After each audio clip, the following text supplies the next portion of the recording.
এই পৃথিবী পরিবর্তনশীল, সমাজের সর্বত্র প্রতিনিয়ত রদবদল হচ্ছে। পরিবর্তনশীল এই সমাজে মানুষের চিন্তা, ভাব, আবেগ, অনুভূতি, কল্পনা এসবই সাহিত্যের অবলম্বন। এগুলোকে সামনে রেখেই মানুষ এগিয়ে যায় প্রগতির পথে। সাহিত্যের ভূমিকা শুধু অতীত ও বর্তমানের মধ্যে সীমাবদ্ধ নয়, বরং ভবিষ্যৎ পৃথিবী কেমন চাই তারও একটা রূপরেখা তৈরি করে দেয় সাহিত্য। সাহিত্য একজন ব্যক্তিকে মার্জিত করে তোলে এবং আবেগ, অনুভূতি ও মূল্যবোধকে জীবনের সামগ্রী করে নেবার প্রেরণা যোগায়। 1924 সাল রবি পত্রিকার হাত ধরে গল্প উপন্যাসের যাত্রা শুরু হয়েছিল ত্রিপুরা। রাজবাড়ির পৃষ্ঠপোষকতা, সরকারি কাজে বাংলা ভাষার ব্যবহার নিশ্চয় আশা জাগানো ছিল। বহু অন্তরায়, তাও অনেক লেখালেখি প্রকাশিত হয়েছে। প্রথম গল্প ও উপন্যাস সেই তখন থেকে। আজ 100 বছরের গল্প সংগ্রহ এবং উপন্যাস সমীক্ষাও বেরিয়ে গেছে। সুদীর্ঘ সংগ্রাম ও সাহিত্য আন্দোলন শেষে আজ নিজস্বতার স্বতন্ত্র পরিচয় ত্রিপুরার কথা সাহিত্য। এই কথা সাহিত্যের 100 বছরের নানান দিক নিয়ে আজকের এই আলোচনা। নমস্কার, আমি দীপেন আর আপনারা দেখছেন নিউজ ভ্যানগার্ড। 1 শতাব্দী পর ত্রিপুরা কথা সাহিত্যের নানান দিক নিয়ে আলোচনা করার জন্য আজ আমার সাথে রয়েছেন বিশিষ্ট প্রাবন্ধিক ডক্টর গীতা দেবনাথ এবং বিশিষ্ট প্রাবন্ধিক ও কথা সাহিত্য গবেষক সৌম্যদীপ দে। নমস্কার। দুজনকে স্বাগত আজকের অনুষ্ঠানে। সৌম্যদীপ, প্রথমে আসি, একটু যদি অল্প করে আমরা জানতে পারি যে মানে কথা সাহিত্য আমরা জানি, আমরা যারা সাহিত্যের সঙ্গে একটু কোনোভাবে যুক্ত, কথা সাহিত্য কাকে বলে আমরা জানি, তো কথা সাহিত্য কাকে বলে এবং ত্রিপুরার কথা সাহিত্যের শুরুটা কেমন ছিল? আসলে প্রথমেই আমি অত্যন্ত ধন্যবাদ জানাই যে নিউজ ভ্যানগার্ড এরকম একটি বিষয়ে আপনারা আলোচনার বিষয় ঠিক করেছেন এবং আমাদেরকে ডেকেছেন। এটা আমাদের জন্য সত্যি আনন্দের। আসলে কথা সাহিত্য ব্যাপারটা হচ্ছে যেখানে কথাকে সাহিত্যের আদলে পরিবেশন করা হবে, কথার মধ্যে সাহিত্যটাকে সাধারণ কথাবার্তা বা গুরু কোনো তত্ত্ব সবকিছু যে খুব গভীরভাবে বলা হবে বা গভীরভাবেই বলতে হবে এরকম কিছু নয়, কিন্তু সাধারণ কথাকেও যে সাহিত্যের আদলে, সাহিত্যের রসে জারিত করে খুব বেশি ব্যাকরণ জানতে হবে বা ব্যাকরণ না জেনেও যে করা যেতে পারে, আমার মনে হয় সাধারণ অর্থে যদি আমরা দেখি কথা সাহিত্য সেটাই। সব লেখক যে ব্যাকরণ জেনে তারপরে কথা সাহিত্য করতে আসবেন বা করতে আসতে হবে এরকম কোনো কথা বা সাহিত্যের বিধিনিষেধ হয়তো নেই। আর ত্রিপুরার কথা সাহিত্য আপনি যেটা বললেন, দ্বিতীয় প্রশ্ন যেটা, হ্যাঁ, মানে শুরুটা কেমন ছিল ত্রিপুরার কথা সাহিত্যে? ত্রিপুরার কথা সাহিত্যের শুরুর গল্পটা বলতে গেলে শুরুর গল্পটা এরকম। 1924 সাল, তখন রবি পত্রিকার জন্ম, মানে 20 শতকের তৃতীয় দশক থেকে ত্রিপুরা কথা সাহিত্য পেতে শুরু করেছে আর কি, গল্প এবং উপন্যাস। রবি পত্রিকা এবং রবি পত্রিকার 24টি সংখ্যা পরপর বেরিয়েছিল। আচ্ছা। এবং রাজ কোষাগার থেকে তখন 100 টাকা বরাদ্দ ছিল সেই পত্রিকার খরচ বাবদ। রাজ কোষাগার থেকে 100 টাকা দেওয়া হতো প্রতিটি সংখ্যা করার জন্য। প্রতি সংখ্যার জন্য 100 টাকা, হ্যাঁ 100 টাকা বরাদ্দ ছিল একটি সংখ্যা বেরোনোর জন্য। এবং সেই সংখ্যায় আমরা দেখেছি যে প্রথম গল্প দীনেন্দ্র কুমার রায়ের নিষ্কৃতি, অনেকেই বলেছেন যে 1930 সালে প্রথম বেরিয়েছে, কেউ বলেছেন 1928 সালে প্রথম বেরিয়েছে রাজেশ্বর মিত্র বা শ্রী অরুণ এরকম। কিন্তু আমি আমার একটা বইয়ে দেখিয়েছিলাম যে দীনেন্দ্র কুমার রায়ের নিষ্কৃতি ত্রিপুরা থেকে প্রকাশিত প্রথম ছোট গল্প। এবং পরিমল কুমার ঘোষের খাঁচার পাখি, এটা অনেকেই ইদানিং সময়ে এটা নিয়ে চর্চা করছেন। পরিমল কুমার ঘোষের খাঁচার পাখি ত্রিপুরা থেকে প্রকাশিত প্রথম উপন্যাস, অসম্পূর্ণ উপন্যাস। আচ্ছা। কেন অসম্পূর্ণ? কারণ 6টা সংখ্যায় এই উপন্যাসটি বেরোনোর পর এই উপন্যাসটি আর বেরোয়নি, অসমাপ্ত ছিল। আচ্ছা। এবং এখানে একটা ইন্টারেস্টিং ব্যাপার যে উনি মূলত অবিভক্ত কুমিল্লার লোক ছিলেন, পরিমল কুমার ঘোষ। এবং পরবর্তী সময়ে ওনার সঙ্গে যোগাযোগ হয়েছিল ত্রিপুরার, মানে রবি পত্রিকা গোষ্ঠীর যোগাযোগ হয়েছিল মূলত শান্তিনিকেতন সুবাদে। পরিমল কুমার ঘোষ মানে জাত লেখক, তিনি প্রচুর লেখালেখি করেছেন। তিনি শান্তিনিকেতনে যেতেন এবং ত্রিপুরার অনেকেই যেহেতু শান্তিনিকেতনে যেতেন, তো সেই সুবাদে ওনার সঙ্গে পরিচয় এবং পরিচয়ের পর মানে রবি পত্রিকায় ওনার লেখালেখি আনা। আচ্ছা। এবং আস্তে আস্তে রবি পত্রিকা যখন বন্ধ হলো, তখন বন্ধ হওয়ার আগেও ওনার লেখালেখি আর আনা যায়নি, কারণ ধারণা করা হয় যে ত্রিপুরার মানে রবি পত্রিকার সম্পাদক মন্ডলীর সঙ্গে ওনার একটা দূরত্ব তৈরি হয়েছিল। আচ্ছা। যোগাযোগের সুবাদে দূরত্ব তৈরি হয়েছিল। উপন্যাস অসম্পূর্ণ থাকার পেছনে কি এটাই কি কারণ? এটা কারণ হিসেবে ধরা হয়। আচ্ছা। কারণ হিসেবে ধরা হয়। এবং সেই সময় আমরা দেখেছি যে ধরেন অজিত কৃষ্ণ দেববর্মা, শ্রী অরুণ, সতীশ দেববর্মা, বীরেন্দ্রনাথ ভট্টাচার্য, মুরারি ঘোষ, রাজেশ্বর মিত্র, এনারা কিন্তু গল্পে লিখেছেন। গল্পে লিখেছেন এবং পরবর্তী সময়ে আরেকটু যদি আমরা সংযোজন দেই, 1965 সালে অসিত কুমার বন্দ্যোপাধ্যায়, সুবিমল রায়, আরো অনেকেই আছেন, ওনাদের একান্ত উদ্যোগে রবি পত্রিকা নবপর্যায়ে প্রকাশিত হয়েছিল। এটা খুবই স্বল্প সময়ের জন্য, স্বল্পায়ু ছিল। নবপর্যায়ে বেরিয়েছিল 1965 সালে। আচ্ছা। আর ত্রিপুরার গল্পের বৈশিষ্ট্য যদি আমরা দেখি দু চার কথায় বলতে গেলে, এটা আমার মনে হয় যে শহর এবং শহর কেন্দ্রিক বা উপজাতি জীবনের কথাবার্তা আমরা শুরুর দিকের গল্পগুলিতে পেয়েছি। ধরেন নিষ্কৃতি বা রাজেশ্বর মিত্র, শ্রী অরুণ, ওনারা যেগুলি লিখেছেন, ওইগুলিতে শহর ও শহরের অল্প স্বল্প গ্রামীণ উপজাতি জীবনের কথা আমরা পেয়েছি। এই অবস্থার পরিবর্তন মূলত হয়েছে স্বাধীনতা লাভের পর। স্বাধীনতা লাভের পর 5-এর দশক থেকে ত্রিপুরার গল্পের মানে আধুনিকতার বীজ বপনটা ওই সময়ে। আচ্ছা। রাজন্য ত্রিপুরার ভারতভুক্তি এবং 20 শতকের দ্বিতীয়ার্ধ জুড়ে যে মানে ত্রিপুরার মধ্যে যে আর্থসামাজিক এবং রাজনৈতিক যে টানাপোড়েন, এই টানাপোড়েনের ফলে জনমানুষে যে উত্তেজনা তৈরি হয়েছিল, এই উত্তেজনার ফসল আমরা বলতে পারি ত্রিপুরার আধুনিক গল্প। আচ্ছা, মানে তার শুরুটা সেভাবেই হয়েছিল, আমরা সেখান থেকেই ধরতে পারি। এবং মানে যে ছোট গল্প নিষ্কৃতি, সেখান থেকেই শুরু। হ্যাঁ। ওকে, গীতা ম্যাডাম, এই যে গত শতাব্দীর 9-এর দশককে মানে কথা সাহিত্য চর্চার সবচেয়ে দৃষ্টান্তমূলক একটি সময় হিসেবে অনেক সাহিত্য সমালোচকরা বলে থাকেন, ত্রিপুরায় এই সময় মানে অনেক গল্পকার লেখালেখিতে এসেছিলেন, কিভাবে দেখেন মানে সেই সময়টাকে? ধন্যবাদ আপনাদের সবাইকে এবং নিউজ ভ্যানগার্ড এবং আপনার সঞ্চালক। এমন একটা বিষয় নিয়ে আমরা আজকে বসেছি যা আমাদের রাজ্যের যে সাহিত্য চর্চার যে ইতিহাস, সেটাকে তুলে ধরার জন্য, এবং বিশেষভাবে কথা সাহিত্য। তো আমরা শুরুটা জানলাম, 9-এর দশকের কথা বলা হচ্ছে যে সাহিত্য চর্চার সবচেয়ে দৃষ্টান্তমূলক সময়। এর কারণ হচ্ছে যে সৌম্যদীপ যে কথাটা এর আগে বলেছে, শুরুর ইতিহাস বা 5 এবং 6-এর দশকে, তখনও কিন্তু মূলত এমবিবি কলেজের যে বাৎসরিক যে মুখপত্র বেরোত প্রাচী, তার সঙ্গে রবি পত্রিকা বা অন্যান্য সাহিত্য পত্রিকা, সেগুলি কিন্তু কি করেছে, আমাদের এই রাজ্যের যারা লেখালেখির সঙ্গে যুক্ত ছিলেন একদম ছাত্র বয়স থেকে, তারা সেইগুলিতে লিখতে শুরু করেছেন। এবং গল্প এবং উপন্যাস, এই যে লেখালেখির ক্ষেত্রটা, সেখানে কি হয়েছে, সৌম্যদীপ একটু উল্লেখ করেছে, একদিকে আমাদের স্বাধীনতা প্রাপ্তি, তার সঙ্গে দেশভাগ, এবং তার ফলে এই রাজ্যে উদ্বাস্তু আগমন। এই উদ্বাস্তু আগমনের ফলে আমাদের এই রাজ্যের যে আর্থ সামাজিক এবং রাজনৈতিক একটা রূপান্তর হয়ে গেছে, সেটাও কিন্তু এখানকার গল্প, এখানকার কথা সাহিত্যের বিষয় হয়েছে।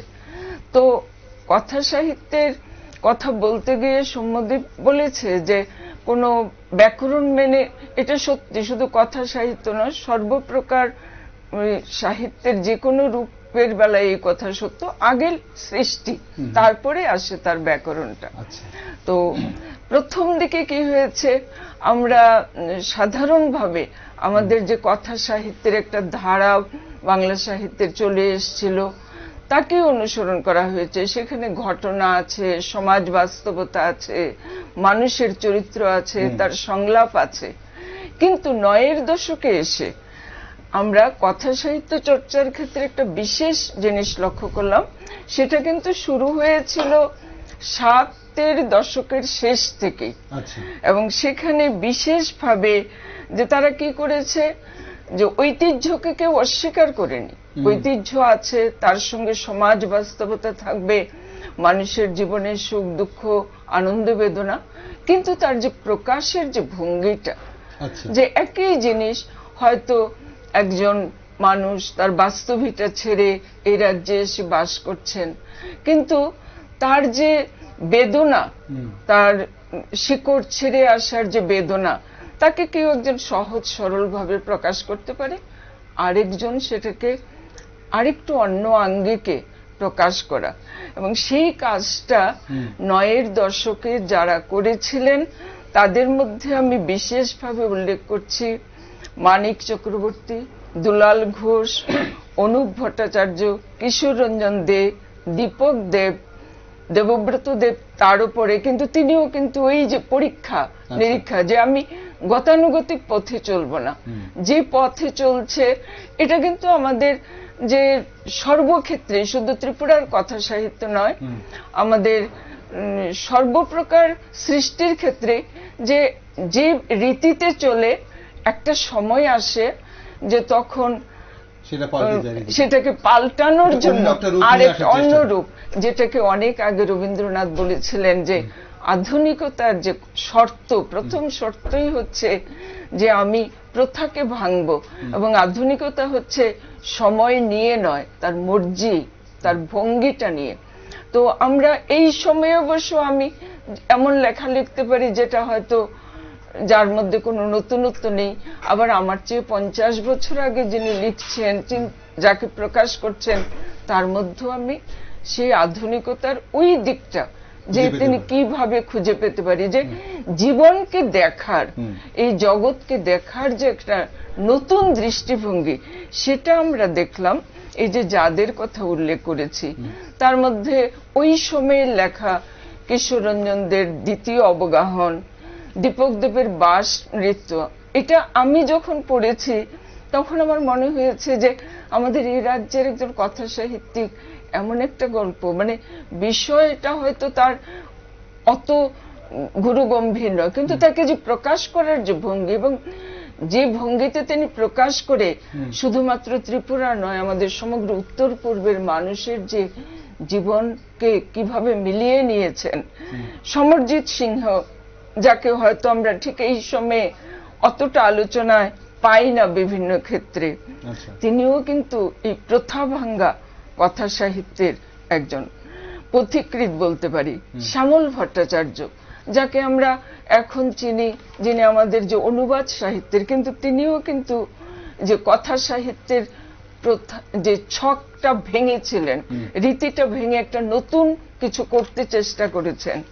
অনুপ ভট্টাচার্য, যিনি সম্প্রতি প্রয়াত হয়েছেন, তার যতগুলি গল্প অন্তত আমি পড়েছি, প্রত্যেকটার মধ্যেই কিন্তু সেই প্রথা ভাঙ্গা, জীবনকে দেখা, তার যে নিজস্ব জীবন দর্শন, তার ছোট গল্পের ভাষার মধ্যে একটা কবিত্বও আছে।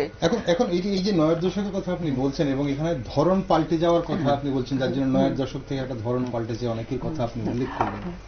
এখন সেখানে আরেকটা প্রশ্ন জাগে যে এই কি নিয়ে লিখতেন ওনারা, বা সমাজের কোন দিকটা তুলে ধরতেন লেখার মধ্যে? এখন সেই সময় দেশভাগের কথা যদি বলা হয়, এখন দেশভাগ 47-এ বা 71-এর বাংলাদেশের এই যুদ্ধের সময় সেখানে উদ্বাস্তু ব্যাপারটা, সামাজিক পরিবর্তন, তাদের আগে কিন্তু আমাদের ত্রিপুরা কথা সাহিত্যের একটা ধারা চলে এসেছিল। তার মধ্যে আমাদের অবশ্যই তাদের কথা, বিমল চৌধুরীর কথা বলতে হবে, ভীষ্মদেব ভট্টাচার্যের কথা বলতে হবে, কালীপদ চক্রবর্তীর কথা বলতে হবে, তাদের ঠিক পরে সুবিমল রায়, কাছাকাছি সমসাময়িক কালে অপরাজিতা রায়। তারা কি করেছেন, আমাদের এই রাজ্যের উদ্বাস্তুদের কথা বলেছেন, আমাদের এই রাজ্যের প্রান্তিক মানুষদের কথা বলেছেন। আমাদের এই যে ভীষ্মদেব ভট্টাচার্য বুড়া দেবতার মাচাং, কালীপদ চক্রবর্তীর তীর, বিমল চৌধুরীর জাগরণ, যে গল্প সেই সময়ে তৎকালীন সময়ের যে পত্রপত্রিকা ছাপাতে অনেকেই অনীহা প্রকাশ করেছিল, কারণ এই গল্পের মধ্যে রাজতন্ত্রের বিরুদ্ধে চারণ করা হয়েছিল। নগু রায়ের যে উত্থান, যে সাধারণ উপজাতি, তার যে মানসিক ব্যাপারটার যে জাগরণ, তো সেই সময় তাহলে তাদেরকে আমি কি বলবো, যে তারাও কিন্তু ছক ভাঙা, যে প্রচলিত প্রথায় চলছেন না।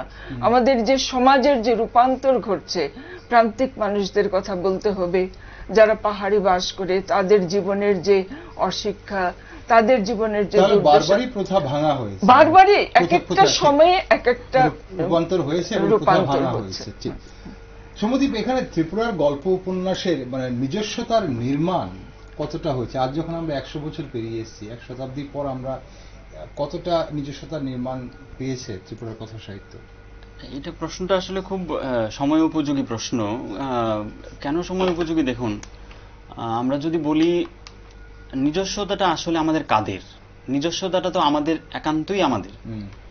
তো সেই জায়গায় দাঁড়িয়ে আমাদের এখনো আমাদের কারো কারো গল্পের শুরু হচ্ছে বর্ধমানের কোনো জায়গার প্রেক্ষিত থেকে, কলেজ স্ট্রিটের কোনো জায়গা দিয়ে, বা ধরেন দিল্লির কোনো একটা জায়গা দিয়ে। কেন সেটা বিশালগড় নয়, কেন সেটা কৈলাসহর নয়, কেন সেটা খোয়াই নয়? একদম। তো সেই জায়গায় দাঁড়িয়ে আমরা, আমার একটা কথা ভীষণভাবেই এটা আমি বিশ্বাস করি, যে নিজে যদি নিজেদের আমরা স্বীকৃতি না দেই, তাহলে অন্যের কোনো দায় নেই আমাদেরকে স্বীকৃতি দেওয়ার। নিজের কাছে যদি আমরা স্বচ্ছ না থাকি, তাহলে অন্যে আমাদেরকে দেবে, অন্য এসে আমাদেরকে বলবে। এই জায়গাটাই তো আমরা তৈরি করতে পারবো না, কারণ নিজের আত্মবিশ্বাসের জায়গাটা আমরা তৈরি করতে পারিনি। আচ্ছা, তো সেই জায়গায় দাঁড়িয়ে আমরা যদি বলি, দেখেন আমাদের যে 19টি ট্রাইব ত্রিপুরায় আছে, সেই আদিবাসী এবং বাঙালির যে মিশ্র জনজীবন, আমাদের টংঘর, আমাদের পাহাড়ি জনজীবনের যে বিভিন্ন রীতিনীতি, সংস্কৃতি, বা আমাদের যে লোকগাথা, লোককথা, বিভিন্ন কিছু যে মিশে আছে সেই জীবন, মানে ত্রিপুরার জীবনযাত্রার সঙ্গে, এইগুলোকে যদি আমরা তুলে আনতে পারি, আমরা যদি শুধু একটা উদাহরণ আমি দিই, বিমল সিংহের লংতরাই যদি আমরা দেখি, দেখবো ওখানে কি করছে, যে তিল বিক্রি করতে গেছে সাধারণ উপজাতি কৃষক, তিল বিক্রি করতে গেছে, তাকে কিভাবে মহাজন তাকে মানে বাজারের মধ্যে কিভাবে তাকে ইয়ে করছে, মানে বিক্রি করতে গিয়ে তাকে ঠকিয়ে দিচ্ছে, হেনস্থার শিকার করছে। এই ব্যাপারটাকে বিমল সিংহ কি সুন্দরভাবে পিকচারাইজ করেছেন। এই যে ব্যাপারগুলো আজকে বিমল সিংহের লংতরায় বিভিন্ন বিশ্ববিদ্যালয়ে পাঠ্য, এবং এটা নিয়ে আপনারা জানেন লংতরায় মুভিও হয়েছে। তো এই উপন্যাসের জনপ্রিয়তার পেছনে কারণ কি? দ্বিতীয় লংতরাই তো মানে তৈরি হয়নি, রচিত হয়নি। তো এই নিজস্বতার নির্মাণের জায়গায় আমাদের দেখতে হবে এটাই। এবং আমি কয়েকটা নাম যদি বলতে চাই, যেমন ধরেন বিমল সিংহের লংতরাই এখন বললাম, দীপক ভট্টাচার্যের কলসিমুখের উপকথা, বা দুলাল ঘোষের অগ্নিসূত্র, অনুপ ভট্টাচার্যের প্রিয় ভূমি, ভীষ্মদেব ভট্টাচার্যের অগরুগন্ধা, সুতপা দাসের সোনার দুয়ারি ঘর, রূপার দুয়ারি ঘর, শ্যামল বৈদ্যের উজান ভাটি, বনফড়িংয়ের ডানা, পদ্মশ্রী মজুমদারের দেও নদীর জল, সুভাষিস তলাপাত্রের পাতাম কাঠের নৌকা। এই যে উপন্যাসগুলো, এই উপন্যাসগুলোর বেসিক যদি আমরা দেখি, তাহলে কিন্তু আমরা দেখব যে ত্রিপুরাকেই লেখকটা তুলে ধরেছেন বারবার। এই ঔপন্যাসিকরা কোথাও না কোথাও তারা ভেবেছিলেন যে আমরা আমাদের নিজেদের কথা বলবো, আমরা আমাদের কথা বলবো। যারা বলেননি, যারা কলেজ স্ট্রিট দিয়ে শুরু করেন, বা যারা দিল্লি থেকে শুরু করেন বা জয়পুর থেকে শুরু করেন, তারা কি তাহলে রাজ্যের বাইরের পাঠকদের আকৃষ্ট করার জন্য কাজটা করেন, নাকি তার পেছনে অন্য কোনো কারণ রয়েছে? না, সেখানে প্রথা মেনে চলার একটা কারণ কিছু আছে? আমার মনে হয় তারা প্রথা ভাঙতেই চাননি। আচ্ছা, হ্যাঁ, প্রথা ভাঙতে চাননি বলেই তারা মানে সেই মূল ধারার লেখকরা যেভাবে লেখে, ধরেন আজকের সাপোজ কলকাতার কলেজ স্ট্রিটে বসে একজন লেখক যে আইডিয়া থেকে লিখতে পারে, তারা ত্রিপুরায় বসে সেই আইডিয়াটাকে অনেক সময় হয়তো কিছু অংশে অনুসরণ করেন। আচ্ছা, হ্যাঁ, কিন্তু আমি সেটাকে নকল বলবো না। কেন না? কারণ তাদের ভাবনার মধ্যে নিজস্বতা আছে, ইউনিক ব্যাপারটা আছে, কিন্তু নিজেদের ওই কলেজ স্ট্রিটের ভাবনা থেকে বেরিয়ে এসে, পশ্চিমবঙ্গ বা কলকাতার ভাবনা থেকে বেরিয়ে এসে আমি আগরতলায় বসে লিখতে পারি, ত্রিপুরার প্রত্যন্ত অঞ্চলে বসে আমি লিখতে পারি, সেই ছবিগুলো তুলে ধরেন সাপোজ গল্পে আমরা দেখি নন্দতেলির শিশি বোতল, হরিভূষণ পালের লেখা। এই গল্পে কি দেখানো হয়েছে, মানে একটা তেলের বোতল মেপে দিতে পারে কোন বাড়ির মানে সামাজিক, অর্থনৈতিক, রাজনৈতিক অবস্থা কিরকম। শুধু তেলের বোতল বদলে যাচ্ছে, বাজারে যাচ্ছে, প্রত্যেকদিন তেলের বোতল বদল হয়ে যাচ্ছে নন্দতিলির দোকানে। সেই তেলের বোতল বদলের মধ্য দিয়ে নন্দতিলি বোঝা যাচ্ছে বাড়ির অবস্থা কিরকম। এই যে ব্যাপারটা, এটা কম বড় এক্সপেরিমেন্ট নয়। অবস্থান সেই বাড়িটাতে রয়েছে, সেটা তেলের বোতলের মাধ্যমে প্রকাশ। নন্দতিলির শিশি বোতল বা আগামীকাল 24 ঘন্টা ত্রিপুরা বন্ধ। ত্রিপুরা বন্ধ মানে ত্রিপুরার রাজনৈতিক রূপান্তরটা কিভাবে আসছে। ঠিক, এখন এখানে গীতা ম্যাডাম একটা প্রশ্ন আসে যে এখন তো দেখা যায় যে এক্সপেরিমেন্ট করে অনেক গল্প রচিত হচ্ছে, তো অনেক গল্প রচিত হয় এক্সপেরিমেন্ট করে। ত্রিপুরার গল্পকারেরা গল্পতে মানে পরীক্ষা নিরীক্ষা করতে কতটা পছন্দ করেন, মানে সেটা কতটা ধরা পড়েছে? পরীক্ষা নিরীক্ষা তো মানে পরীক্ষা নিরীক্ষাটা হয়, কিন্তু বিশেষভাবে তার মানে আমি কোন ফর্মে কোন আঙ্গিকে সেটাকে প্রকাশ করব। যেমন এই হরিভূষণ পাল, উনি দক্ষিণ ত্রিপুরার মানুষ, উনি আমাদের ত্রিপুরার একদম গ্রামীণ মানুষের জীবনকে খুব কাছে থেকে দেখেছেন এবং গল্পের ভাষা ওনার সহজ।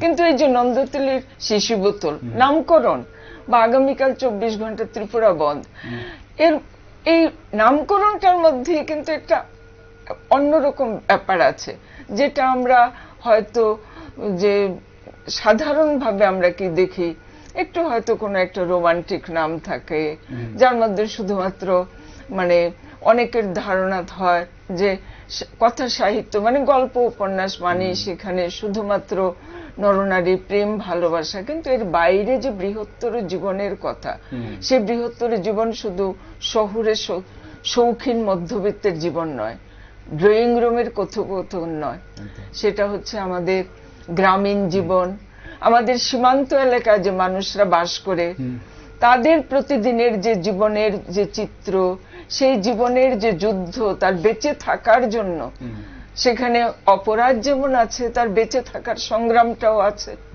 এই যে দেশভাগের ফলে আমাদের এই রাজ্যে একদম সীমান্তে যে বাস করে, আমরা কিন্তু যারা এই হয়তো শহরের নাগরিক জীবনে অভ্যস্ত হয়ে গেছি, আমরা তাদের কথা খুব একটা মনে করি না, কিন্তু আমাদের এই রাজ্যের লেখায় কিন্তু তাদের কথা উঠে এসছে। এই যে কলসিমুখের উপকথা দীপক ভট্টাচার্যের সৌম্যদীপ উল্লেখ করলেন, এই যে একটা প্রত্যন্ত এলাকায় নদীকে কেন্দ্র করে যেখানে ওই যে ফেনী নদীটা এই আকার নিয়েছে, তাদের যে বিশ্বাস, ধর্মীয় বিশ্বাস, একটা বিশেষ ধর্মাবলম্বী মানুষ, তারা আমাদের এই রাজ্যের অধিবাসী, তারা প্রতিদিন কিভাবে জীবন চালায়, তাদের জীবনের সুখ দুঃখ, তারা কিভাবে তাদের যে বিশ্বাসকে নিয়ে চলে, এই কথাগুলি কিন্তু আমরা এর আগে আমরা দেখিনি। যে মূল ধারা যেটাকে আমরা বলি, আমার যদিও এতে আপত্তি আছে, সবটাই সমস্ত নদী যেমন সমস্ত জলধারা নিয়ে এক হয়ে যায়, ঠিক তেমনি ভাবে আমাদের সাহিত্য ঠিক সেইভাবে এক জায়গায় এসে মিলছে। তো এই যে কথাগুলি বলছেন শ্যামল বৈদ্য, কোথায় প্রত্যন্ত কাঞ্চনপুরে সেই রিয়াং যে নাইসিং পাড়ার যে রিয়াং শরণার্থী, তাদের কথা বলেছে, তার সঙ্গে সমতলের বাঙালি, সে আবার এই শহুরে মধ্যবিত্ত নয়, যে গাড়ি চালায়, তার যে জীবনের যে যোগ, সেই যোগ হতে হতে আবার সেটা বিস্তৃত হয়ে গেল, সেই আবার গিয়ে মিজোরাম, যে ত্রিপুরা মিজোরাম, কিন্তু সেই শেষ পর্যন্ত আমরা কি দেখলাম, চিরন্তন মানবতার কথা, চিরকালের যে মানুষ, সে উদ্বাস্তু হতে পারে, তার সে হতে পারে ওই পাহাড়ের মানুষ, সে হতে পারে সমতলের মানুষ, সে হতে পারে আমাদের একেবারে ভারত বাংলাদেশ সীমান্তের কাঁটাতার সংলগ্ন, হয়তো তার নিজের বাসগৃহটা এখানে কাঁটাতারের ওই পারে। বলা হয় যে মানুষের জীবনের প্রত্যেকটা সেটাই প্রতিটা ক্ষেত্র যে যেটা নিতে পারে, যে যেটা নিয়ে আর তার মধ্যে প্রকাশটার মধ্যেই হচ্ছে আমাদের সৌন্দর্য সাহিত্যের। ঠিক। সৌম্যদীপ, আমরা যদি এই সময় আমরা যেহেতু 100 বছরের ত্রিপুরার কথা সাহিত্য নিয়ে আজ আলোচনা করছি এবং সেখানে অনেক গুণী লেখকদের নাম উঠে আসছে আর তোমাদের মাধ্যমে, এখন সমকালীন বাংলা উপন্যাস ও ত্রিপুরার উপন্যাস, এই নিরীক্ষা কতটা প্রকট বলে মনে হয়? আসলে দেখুন, এই নিরীক্ষার জায়গাটা আমরা যদি উপন্যাসের ক্ষেত্রে ধরি, উপন্যাসে বরাবরই ত্রিপুরা মানে আমি বলবো যে হয়তো এই কথাটাই বলা যায় উপন্যাসে ত্রিপুরা অন্যান্য অঞ্চলের থেকে কিছুটা হলেও একটু একটু আমাদের সীমাবদ্ধতা আমাদের আছে উপন্যাসে। গল্পে যেটা আমরা অতিক্রম করতে পেরেছি, আমাদের ত্রিপুরার বর্ষিয়ান লেখকরা, দীর্ঘদিনের লেখকরা যারা অতিক্রম করেছেন, যাদের একান্ত উদ্যোগেই এটা সম্ভব হয়েছে, কিন্তু উপন্যাসে হয়তো আমাদের মানে সেই অর্থে আমরা 15 জন 50 জন উপন্যাসিক হাতে গুনে আমরা দেখাতে পারবো না। হ্যাঁ, এই জায়গায় আমাদের কিছু এটা খুব প্রথম উপন্যাস অসমাপ্ত রয়ে গেল, তাই সেটারই ধারা কি রয়ে গেল এখন? না, এই ধারা আমরা অতিক্রম করেছি নিশ্চয়ই, এই ধারা আমরা অতিক্রম করেছি, কিন্তু অতিক্রম করলেও হয়েছে কি পরবর্তী সময়ে যে উপন্যাস নিয়ে যে এগোনো বা অনেকেই উপন্যাসে আসতে পারতেন, যাদের লেখার সেই কবজি ছিল, ধার ছিল, ভার ছিল, তারা অনেকেই হয়তো এই পথটা মারাতে চাননি। উপন্যাসে আসে হয়তো কয়েকটা গল্প লিখেছেন বা ছোট্ট 1-2 নভেলেট লিখেছেন, বাট নভেলে আসেননি। তো যার ফলে আমাদের উপন্যাসিক বা উপন্যাসের সংখ্যা যদি আমরা দেখি, এটা কিন্তু খুব বেশি একেবারে হাজার হাজার হয়ে যাচ্ছে এরকমটা না। 100 বছরে একটা অঞ্চলের কথা সাহিত্যের 100 বছর সেই জায়গায় দাঁড়িয়ে যে পরিমাণ হওয়ার কথা, সেটা কিন্তু হয়নি। এবং পরীক্ষার জায়গায় যদি আমরা দেখি, আমরা যদি মানে যেটা আমরা মানে বিতর্কিত মূল ধারা বলবো, সেই বিতর্কিত মূল ধারায় পাপড়ি রহমান যখন লিখছেন বয়নের মতো উপন্যাস, মানে সেই তাঁত শিল্প নিয়ে, এবং পাপড়ি রহমান বাংলাদেশে বসে সেটা লিখছেন, কিন্তু এই উপন্যাস পড়তে গেলে আপনি দেখবেন যে যদি আমেরিকায় বসে কেউ তাঁত বুনে, তার সংকটের সঙ্গে বাংলাদেশের সংকট মিলে যায়। ত্রিপুরায় বসে যদি কেউ তাঁত শিল্প বুনে, বাংলাদেশে বসে সে লিখছে, কিন্তু তার সেই সংকট আর ভারতের সংকট এক হয়ে যায়, মানে তাঁত শিল্পের ক্ষেত্রে। মানে নিরীক্ষার জায়গাটা এতটাই খুব বাস্তবসম্মত ছিল। বা তমাল বন্দ্যোপাধ্যায় লিখছেন মর্গ, মানে এই যে দেহ ব্যবচ্ছেদ যেখানে হয়, সেই ব্যবচ্ছেদ ঘরের যে বৃত্তান্ত, হ্যাঁ, এই তদন্তের ঘরের মানুষের সঙ্গে যে মানে তাদের জীবনযাত্রা যেরকম হয়, প্রতিদিন যে মানুষটা দেহ নিয়ে ব্যবচ্ছেদ করে, দেহের ব্যবচ্ছেদ করে, এই মানুষটার যে জীবনযাত্রা কিরকম হতে পারে, এগুলি ক্ষেত্র সমীক্ষা ছাড়া হয় না এই উপন্যাসগুলি। বা আমরা দেখেছি প্রীতম বসুর প্রাণনাথ হইও তুমি, বাংলার কীর্তন সংস্কৃতিকে তিনি তুলে ধরেছেন, এবং সেলফ ফান্ডিং এ এই বইটা প্রকাশিত হয়েছিল। মানে প্রীতম বসু কোনো পাবলিশার নয়, নিজেই প্রকাশ করেছিলেন, এবং যদি আমার স্মৃতি ভুল না করে বইটা সম্ভবত 10 বারের উপরে এখন অব্দি মুদ্রণ হয়েছে। অনির্বাণ বসু লিখেছেন মণিকর্ণিকা, মানে আমরা যে কাশী বিশ্বনাথের যে মণিকর্ণিকা ঘাট, সেটা নিয়ে। সমরেন্দ্র মণ্ডল লিখেছেন কীর্তনিয়া নামে, মানে বাংলার যীশুখ্রিস্টের পরবর্তী সময়ে বাংলার যে কীর্তন সংস্কৃতির যে মানে গ্রাম বাংলায়, বিশেষত শ্রী চৈতন্যকে কেন্দ্র করে গ্রাম বাংলার যে কীর্তনের যে প্রভাব এবং নাট মন্দিরগুলি কিভাবে তখন গড়ে উঠেছিল কীর্তনের মূল আখড়া হিসাবে, এটাকে তিনি তুলে ধরেছেন। এই সময়ে যদি আমরা দেখি, তাহলে কিন্তু আমার আসলে এখানে একটা বলার আছে, ত্রিপুরার নামগুলি বলার আগে আমার একটা কথা বলার, এটা হচ্ছে আমার মনে হয় ম্যাডাম যেটা বলছিলেন, যে আমার মনে হয় নিজস্বতার নির্মাণটাই কিন্তু নিরীক্ষা। হ্যাঁ, প্রত্যেক লেখকের একটা নিজস্ব লেখার ঘরানা থাকে, লেখার একটা স্টাইল থাকে। এই স্টাইলটা যে নির্মাণ করা, এটাও বোধহয় কোন ওয়ান কাইন্ড অফ নিরীক্ষা, ওয়ান কাইন্ড অফ পরীক্ষা।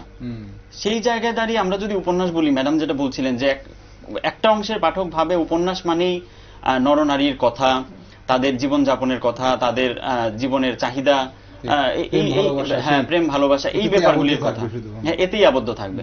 কিন্তু আসলে আমার যেটা ব্যক্তিগতভাবে আমার যে অভিজ্ঞতা, উপন্যাস একটা সময়, একটা সমাজ, একটা রাজনীতি, অর্থনীতি, দেশ কাল, মানুষের সংকট, উত্থান, ব্যথা, বেদনা, সমস্ত কিছুকে নিয়ে একটা উপন্যাস। হ্যাঁ, শুধু একটা দিককে নিয়ে, মানে আমরা যদি একটা শাখাকে দেখি তাহলে হবে না। একটা পূর্ণাঙ্গ, একটা ক্লাসিক উপন্যাস আপনাকে ওই সময়ের সমস্ত কিছু জানিয়ে দেয়, সমস্ত কিছু। কিন্তু এটাও সঙ্গে বলার যে উপন্যাসিকের কিন্তু কোনোভাবেই দায় নেই ইতিহাস লেখার। উপন্যাসিক ইতিহাস লিখতে বসেন না, এবং ইতিহাস লেখার তার ঐতিহাসিক তিনি নন, এবং কল্পনা এখানে থাকবে। উপন্যাস দিয়ে শুধু ইতিহাসকে বিচার করলে হবে না, অনেক কিছু থাকে। তো সেই জায়গায় দাঁড়িয়ে আমি যদি অন্ততপক্ষে দুটো নাম, মানে শুধু দুটো নামও যদি আমি বলি, আমার মনে হয় শ্যামল বৈদ্যের একেবারে সাম্প্রতিক সময়ে যে প্রকাশিত উপন্যাসটি লটই শব্দ করে ডাহুক, আর সুতপা দাসের আমি বলবো ঈশ্বরী কথন বা আমোদিনী ডেরি ঝুমকা বা সোনার দুয়ারি ঘর, রূপার দুয়ারি ঘর, এইগুলোতে নিঃসন্দেহে আমরা মানে একেবারে গবেষণামূলক উপন্যাস যেটাকে আমরা বলি, ওই ধরনের উপন্যাসের মধ্যেই এইগুলোকে বিবেচনা করা উচিত।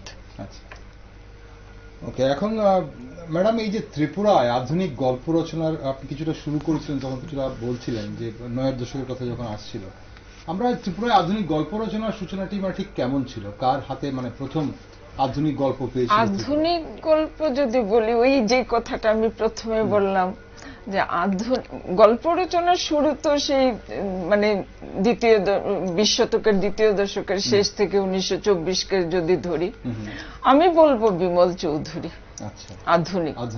আধুনিক এই কারণে তিনি প্রথম মানে আমাদের যে জীবন এবং সময়ের এবং সমাজের যে বাস্তবতা, সেটাকে কিন্তু তিনি প্রথম তার গল্পের মধ্যে প্রকাশ করেছেন।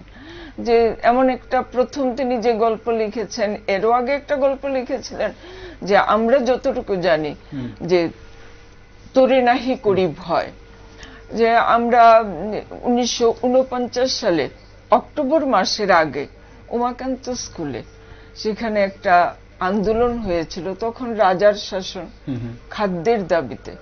তো সেখানে পুলিশের যে নিপীড়ন নির্যাতন যেটা হয় সাধারণত সর্বক্ষেত্রে, তো তার বিরুদ্ধেই গল্পটা ছিল। তিনি লিখেছিলেন, সেই সময়ের কোনো পত্রিকা কিন্তু এটা প্রকাশ করতে চায়নি।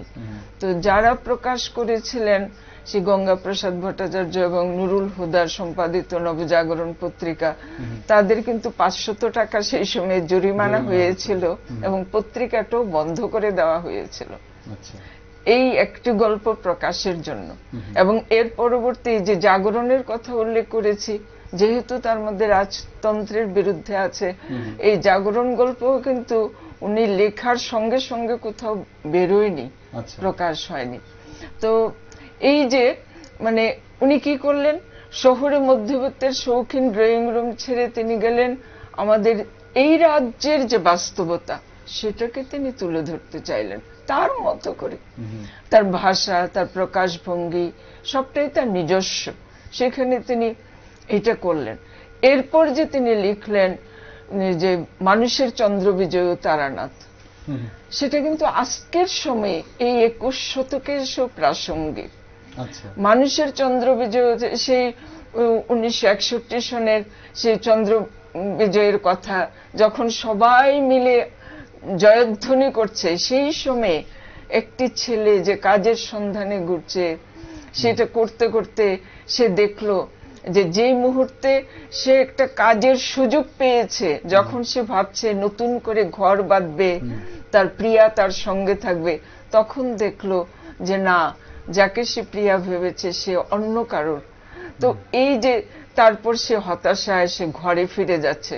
ওই যে মানুষের যে জয়যাত্রা, বৃহৎ যে জয়যাত্রা, সেটা কিন্তু একটা ব্যক্তি মানুষের যে বেদনা তাকে স্পর্শ করছে না। এটা আজকের সময়েও আছে।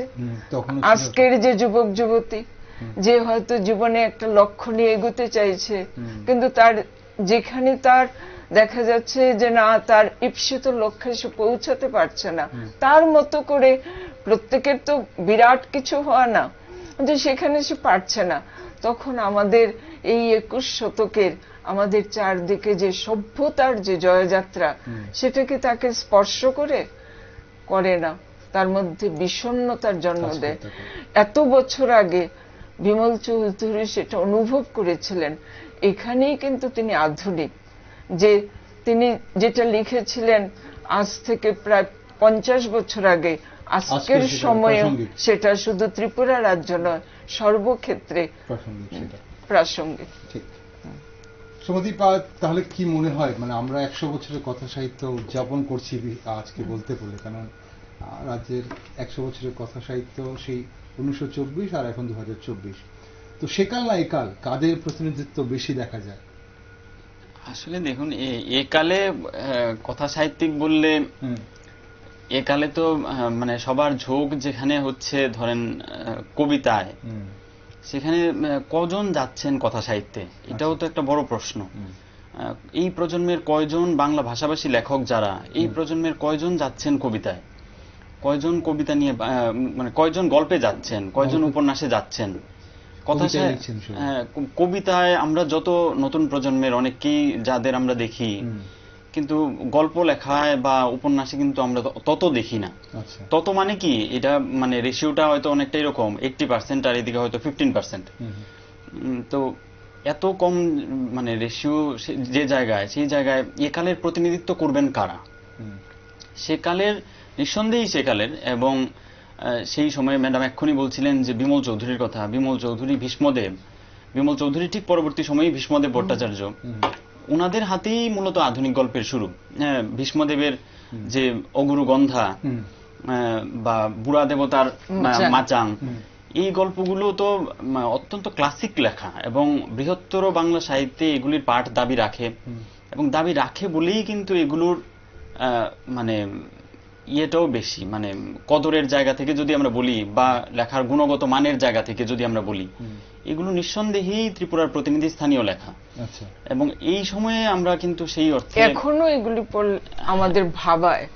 তাহলে কি মানে আমরা যদি 100 বছরের কথা বলছি, তাহলে যারা সেকালটাই কি আমাদের এখনো প্রতিনিধিত্ব করছে? না, সেকাল বলতে আমাদের তো আমি একটু বলছি যে আমাদের জয়া গোয়ালা যে একটা নতুন পথের করে গেছেন, তাকে কেন্দ্র করে কিন্তু এখন আমাদের ওই অঞ্চলের ওই ভাষায় লিখছে নতুন প্রজন্মের, ওরা লিখছে। চা বাগানের বিভিন্ন ভাষা, মাধুরী লুদ, উনি একটা মানে ওই যে দক্ষিণ ত্রিপুরা নোয়াখালী অঞ্চলের ভাষা এবং একদম ওই গ্রামীণ জীবনের যে মানুষ, মুহুরীচরের মানদা, এরকম লেখা। এর মধ্যে কিন্তু আমার সবচেয়ে মনে হয়েছে যে এই যে ওইখানে বসে ও যা লিখেছে, এই মুহুরীচরের মানদা কিন্তু শুধুমাত্র মুহুরীচরের মানদা নয়, সে কিন্তু এই মানবীদের প্রতিনিধি হয়ে গেছে, সর্বকালের প্রতিনিধি। তো তাদের কথা তো আমাদের ভাবতেই হবে। এবং সকল নদীর পারেই বোধহয় এরকম একজন মানদা থাকেন, এবং যে মানদা সবার কথা বলেছেন আর কি। এটা আমাদের সত্যি। এবং 2020 বা 2000 পরবর্তী সময়ে যদি আমরা দেখি, অগ্নিসূত্র ম্যাডাম এই কাছাকাছি সময়ে প্রকাশিত বেরিয়েছিল, অগ্নিসূত্র, প্রিয় ভূমির মতো উপন্যাস কাছাকাছি সময়ে বেরিয়েছিল। এইগুলো তো, এবং এই সময়টাকে নিয়েই আমাদের সেকাল। হ্যাঁ, এর পরবর্তী সময়ে যারা একালে যারা লিখছেন, তাদের মূল্যায়ন হয়তো আরো কিছুদিন পরে হবে, আরো কিছুদিন পরে তাদের কথা সেই অর্থে উঠে আসবে। কিন্তু মানে ম্যাডাম, আপনি কি করে দেখছেন? আপনি তো দীর্ঘদিন ধরে মানে ধরুন সাহিত্য সমালোচনায় আছেন। এখন এই যে এই কালের যারা রয়েছে, নতুন প্রজন্ম যারা, তাদের কথা সাহিত্যে ঝোঁক নাকি শুধু কবিতার দিকে তাদের ঝোঁক? আমিও সৌম্যদীপের সঙ্গে সুর মিলিয়ে বলবো কবিতার দিকে বেশি ঝোঁক। কথা সাহিত্য, গল্প লেখা হচ্ছে, গল্প এখানে মোটামুটি ভালো। আমরা সাহিত্য, আমাদের এখানকার যে দৈনিক পত্রিকাগুলি, তাদের যে সাহিত্যের পৃষ্ঠায় দেখি, প্রায় এখানকার নতুন যারা একেবারে অল্প বয়সী, তাদের লেখালেখি দেখছি। তবে যেটা সৌম্যদীপ বারবার বলতে চেয়েছে, এটা কিন্তু একটু আছে, ওই যে ওই জীবন বোধের যে, মানে আমি একজন পাঠক হিসেবে বলছি, অন্যভাবে না, যে আরেকটু হয়তো গভীরভাবে জীবনকে দেখা। আমি নিধির রায়ের একটা উপন্যাস খুমুলতি, যে পিত্রা ছড়া, উদয়পুরে দক্ষিণ ত্রিপুরার, তো সেখানে এই যে পিত্রাপাড়ের যে মানুষ, তাদের জীবনকে নিয়ে কলসিমুখের উপকথার মতোই লেখা। তো আমাদের বাংলার এই যে একটা বিশেষ অঞ্চলকে ভিত্তি করে মানিক বন্দ্যোপাধ্যায়, তারাশঙ্কর বন্দ্যোপাধ্যায়ের যে আমাদের চিরায়ত যে সাহিত্য সৃষ্টি তারা করে গেছেন, পদ্মা নদীর মাঝি বা তারাশঙ্করের যে উপন্যাসগুলি, ধাত্রী দেবতা, গণদেবতার মতো উপন্যাস, তো সেখানে আমাদের এই পিত্রাপাড়ের, এটা তো উনি প্রথম পিত্রাপাড়ের চালচিত্র নামেই কিন্তু প্রকাশ করেছিলেন ধারা ত্রিপুরা দর্পণে। তারপর পরবর্তীকালে উপন্যাস হিসেবে যখন তিনি প্রকাশ করেন, তখন এটার নাম দিয়েছেন, এটার যে নারী চরিত্র কোমলতি, জমাতিয়া নারী এটা। এবং আমার সবচেয়ে ভালো লেগেছে যে একেবারে ওই যে বিশেষ একটা ছোট অঞ্চল, কিন্তু তাদের যে জীবন যাপন, তাদের এমনকি ছোট ছোট শব্দ, তাদের নিজস্ব ব্যবহারের, সেগুলিকেও তিনি এনেছেন। এটা তো আমাদের একটা নিজস্বতা।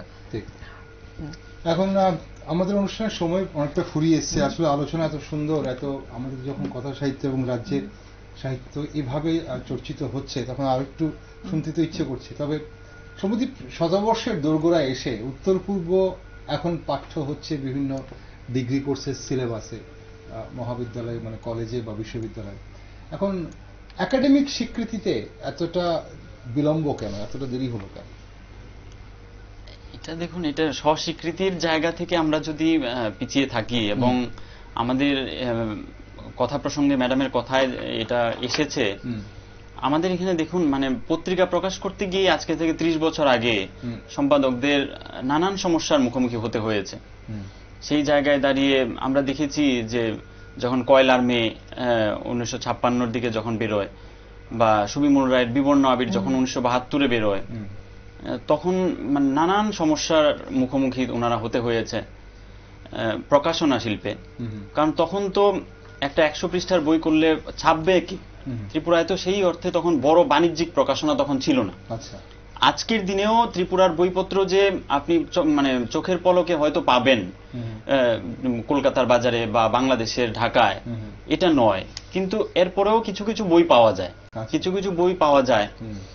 কিন্তু এটা এক অর্থে দেখতে গেলে আমি বলবো এটা তো নিশ্চয়ই মানে 100 বছর যে জায়গায় হচ্ছে এক অঞ্চলে লেখালেখি এবং বাংলা সাহিত্যের লেখালেখির 100 বছর যেখানে ত্রিপুরায় হচ্ছে বাংলা ভাষায় লেখালেখির।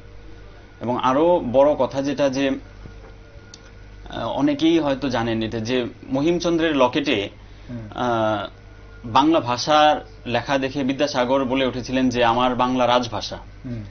তো সেই অঞ্চলের লেখালেখি বিশ্ববিদ্যালয় স্তরে পাঠ্য হলো শতবর্ষের দোরগোড়ায় এসে, প্রায় দোরগোড়ায়, ঠিক দোরগোড়া না, তার আগেই হয়েছে। এবং অনেকেই হয়তো জানেন যে রবীন্দ্র ভারতী বা বিদ্যাসাগর বিশ্ববিদ্যালয়, কলকাতা বিশ্ববিদ্যালয়, ঢাকা বিশ্ববিদ্যালয়, গুয়াহাটি বিশ্ববিদ্যালয়, আসাম বিশ্ববিদ্যালয় যেটা আসাম ইউনিভার্সিটি নামে পরিচিত, এবং ত্রিপুরা বিশ্ববিদ্যালয়ে কিন্তু নিয়মিতভাবেই, ঢাকা ইউনিভার্সিটিতে যদিও 5-6 বছর আগে পড়ানো হয়েছে, ত্রিপুরা এবং উত্তর পূর্ব নিয়মিতভাবেই পড়ানো হয়। কিন্তু এটা স্বস্বীকৃতির জায়গা এবং আমাদের এই প্রাপ্তির একাডেমিক স্বীকৃতির জায়গাটা আমরা হয়তো বিলম্বেই পেলাম, কিন্তু দের আয়ে পর দুরস্ত আয়েও আর কি এসছে, এখন হচ্ছে। ম্যাডাম, এই কথা সাহিত্য শৈলীকে সাধারণত অনেকেই বলেন যে মার্জিত ভাবে লেখা, গীতধর্মী এবং স্তরে স্তরে সাজানো। এখন অনেকেই বলেন যে জনপ্রিয় সাহিত্য থেকে কথা সাহিত্যের গতিটা কম, এটা ঠিক কিনা? না, আমি এটা বিশ্বাস করি না। কারণ কথা সাহিত্য সবটাই একেবারে যে সাজানো গোছানো এমন না। আমাদের জীবন যেমন, জীবনের রূপ আমাদের গল্পে, আমাদের উপন্যাসে ফুটে, সেরকমই হবে। তো এটাই তো, এই যে পরীক্ষা নিরীক্ষাটা ঠিক সেইভাবেই চলছে।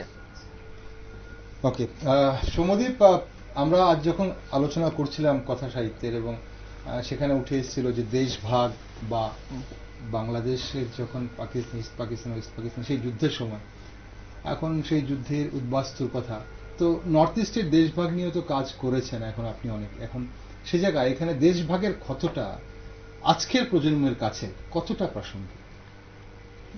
আসলে দেখুন, দেশভাগ তো মানুষকে উন্মূল করে দিয়ে গেছে। যতই আমরা নিজেদের ভূমি বা নিজেদের আমরা বলি, কিন্তু আমাদের উত্তরপুরুষ যারা, তারা তো মানে এরকমও হয়েছে, ধরেন আজকে যারা মানে 70-80 বছর বয়সী, বা ধরেন 60-70 বছর বয়সী, 70 বছর বয়সী, ওনারা হয়তো অনেকে হয়েছেন, এরকমও হয়েছে অনেকের, মানে মায়ের কোলে ঘুমিয়ে আছেন, মা দেশ পারাপার করছেন এবং সে জানতেই পারেনি যে কখন তার সীমানা বদল হয়ে গেছে। সে মায়ের কোলে রাতে ঘুমেছিল, মা রাতের মধ্যে দেশ পারাপার করছেন, সীমানা বদল হয়ে গেছে, এবং সেই মধ্যরাতেই তার সীমানা বদলে গেছে। তো উত্তর পূর্বে দেশভাগের যে সংকট, বা ত্রিপুরায় যে দেশভাগের সংকট, আমরা দেখেছি সুবিমল রায়ের যেতে যেতে একলা পথে, যারা দেখেছেন, যে পাঠকরা পড়েছেন, তারা দেখেছেন যে দেশভাগের পরবর্তী সময়ে বা 1971-এর পরবর্তী সময়ে যারা এসেছেন, মানে আজকের এই যে আগরতলা, এই আগরতলা একটা শহর অত তাড়াতাড়ি তার মানে চেহারার পরিবর্তন হয় না, অত তাড়াতাড়ি সে বদলে যেতে পারে না একটা শহর। কিন্তু সুবিমল রায় দেখিয়েছেন যে শহর আগরতলা গত 30 বছরে আমূল পরিবর্তন হয়েছে, খুব দ্রুত বদলে গেছে আগরতলার নগর জীবন। এবং সেই জায়গায় দাঁড়িয়ে আমরা দেখেছি যে সুবিমল রায় লিখছেন মানে সমতল বাংলাদেশ থেকে, পূর্ববঙ্গ থেকে যারা এসেছিল তাদের পুনর্বাসন দেওয়া হচ্ছে পাহাড়ে, আচ্ছা, আর পাহাড় থেকে যারা আসছেন তাদের পুনর্বাসন দেওয়া হচ্ছে সমতলে। তো এবার পাহাড়ের জনজীবনের সঙ্গে যারা পরিচিত তারা সমতলে কিভাবে বাঁচতে হয় সেটা জানে না, আর সমতলের সঙ্গে যারা পরিচিত তারা পাহাড়ের সংগ্রামটা জানে না। এই যে সংকট, এই সংকট এবং নিজের মতো করে একটু মাটি পাওয়ার যে সংকট, নিজের পরিচয় পাওয়ার যে সংকট, এবং এই মাটির সঙ্গে নিজের আত্মপরিচয়টা জুড়ে ছিল। আমরা দেখেছি মলয়কান্তি দে লিখেছেন আত্মপরিচয় নামে তার গল্প সংকলন, আশরাফ আলীর স্বদেশ লিখেছেন আরো একজন। এই যে ব্যাপারগুলো, এইগুলো এবং দেশভাগ নিয়ে এখনো কাজ হচ্ছে, বা এই যে আমরা যারা দেশভাগ নিয়ে করার চেষ্টা করছি বা আমাদের প্রজন্মের যারা চেষ্টা করছে, আমরা দেখেছি সুতপা দাসের খুব সম্প্রতি প্রকাশিত যে উপন্যাসটি, এই উপন্যাসে সুতপা দাস দেখাচ্ছেন টিয়া রানী এবং দুলারির মতো চরিত্র তারা শুকনো মাছের ব্যবসা করছেন কোনো কোনো জায়গায়। এবং আমাদেরকে দেখতে হবে এটা যে দেশভাগ, আজকে যখন আমরা ওমেন্স এম্পাওয়ারমেন্ট বা নারী ক্ষমতায়নের কথা বলি, আমাদেরকে দেখতে হবে দেশভাগ কোথায় মেয়েদেরকে স্বাধীন করে দিয়ে গেল। এই যে একটা মেয়ে ঘর থেকে বেরিয়ে তার সংসার চালাতে পারছে না, স্বামীর রোজগার, মেয়েটা ঘর থেকে বেরিয়ে মানুষের বাড়ি বাড়ি কাজ করছে, মানে পরিচারিকার কাজ করতে বাধ্য হচ্ছে, স্বামী পারমিশন দিচ্ছে সেটা, বা সে শুকনো মাছের ব্যবসা করছে।